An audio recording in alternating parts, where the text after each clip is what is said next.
चंदन चौका पुराइब हवन अंगने में कराइब हो। चंदन चौका पुराइब हवन अंगने में कराइब हो। ताल तलैया से मटिया ले आइब, हाँ मटिया ले आइब।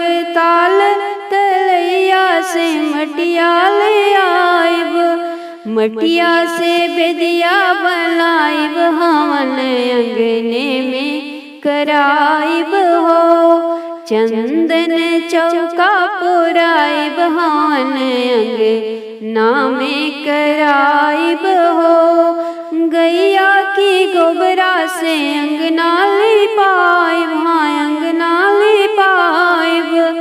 गैया की गोबरा से अंगना लिपाइब।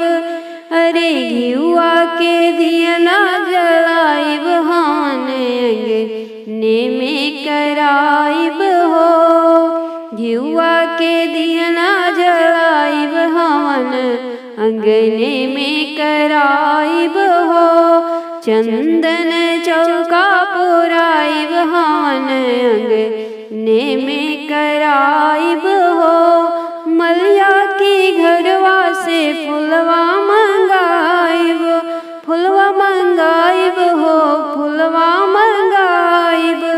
रची रची बेदिया सजाइब हवन अंगने में कराइब हो। रची रची बेदिया सजाइब हवन अंगना में कराइब हो। चंदन चौका पुराइब हवन अंगने में कराइब हो। पंडित बेटुआ से हवन कराइब, हाँ हवन कराइब। पंडित बेटुआ से हवन कराइब।